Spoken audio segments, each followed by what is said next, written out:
Les Confessions de saint Augustin, livre 6, chapitre 7. De son ami Alypius, comment il l'avait retiré de la passion pour les spectacles du cirque et l'avait depuis engagé dans l'hérésie des manichéens. Voilà quel était entre mes amis et moi le sujet ordinaire de nos plaintes. Mais j'en parlais principalement et avec beaucoup plus de confiance avec Alypius et Nébridius, dont le premier, à savoir Alypius, était l'une des meilleures maisons de Tagaste où j'étais né, et était plus jeune que moi, y ayant été mon écolier, et depuis à Carthage. Il m'aimait extrêmement parce que je lui paraissais savant et homme d'honneur. Et mon affection pour lui n'était pas moindre à cause de la grande inclination à la vertu qui reluisait en ses mœurs, bien qu'il fût dans un âge si peu avancé. Néanmoins, le gouffre de la vie libertine de Carthage, où la jeunesse est toute bouillante d'ardeur pour les amusements des spectacles, l'avait entraîné dans une folle passion pour les divertissements du cirque. Lorsqu'il était misérablement transporté de cette manie et que j'enseignais la rhétorique en public, il ne venait pas encore à mes leçons à cause de quelque mauvaise intelligence qui était survenue entre son père et moi. Ayant appris qu'il aimait éperdument ces spectacles, je souffrais une extrême douleur de voir qu'il était sur le point de me faire perdre, s'il ne l'avait déjà fait, les grandes espérances que j'avais conçues de lui. Mais je ne pouvais ni l'avertir de sa faute, ni l'en corriger, en usant ou de la liberté d'un ami, ou de l'autorité d'un maître. Car je croyais qu'il était entré sur mon sujet dans les mêmes sentiments qu'avait son père, ce qui n'était pas néanmoins, mais au contraire, sans s'y arrêter, il ne laissait pas de me saluer et de venir en ma classe d'où il sortait, après avoir un peu écouté.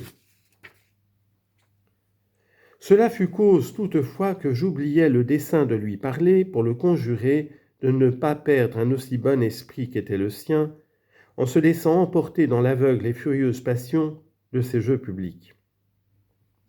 Mais vous, Seigneur, qui par votre providence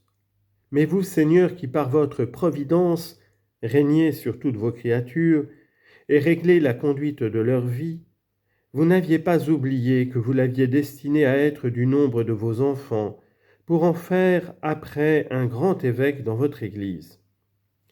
C'est pourquoi, afin qu'il parût à tout le monde que son changement ne pouvait être attribué qu'à vous seul, vous le fîtes bien par moi, mais sans que j'en eusse la moindre pensée. Car comme je faisais un jour ma leçon à mon ordinaire, il vint, me salua, prit place entre mes écoliers et commença à m'écouter avec beaucoup d'attention.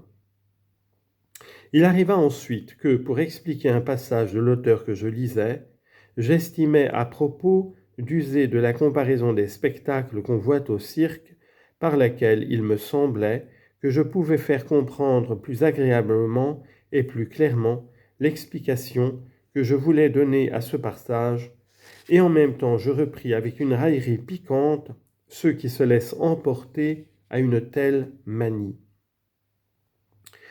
Vous savez, mon Dieu, que je ne pensais nullement alors à guérir Alypius de cette folle passion.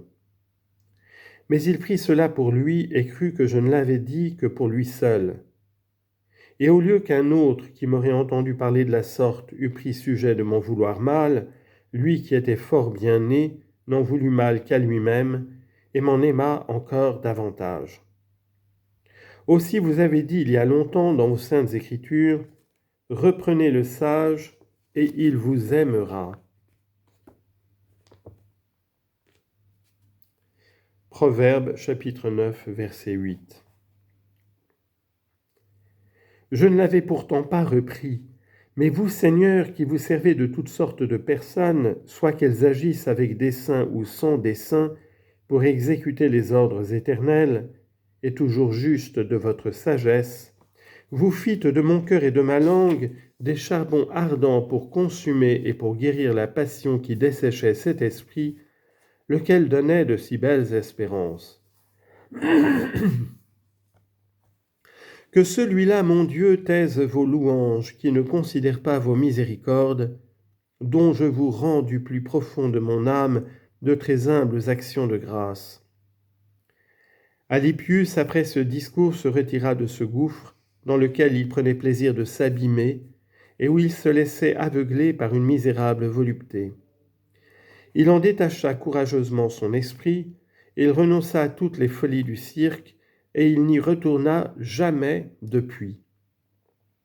Il obtint ensuite de son père, quoique avec peine, de lui permettre de m'avoir pour maître, et ainsi étant retourné à mes leçons, il s'embarrassa avec moi dans les erreurs des manichéens, aimant en eux cette profession publique qu'il faisait d'une haute continence, laquelle il croyait sincère et véritable, au lieu que ce n'était qu'une feinte et une image vaine, propre seulement à tromper les âmes bien nées, qui ne connaissaient pas encore le fond de la vraie et de la solide vertu, se laissent aisément éblouir par l'éclat et l'apparence d'une vertu fausse et contrefaite.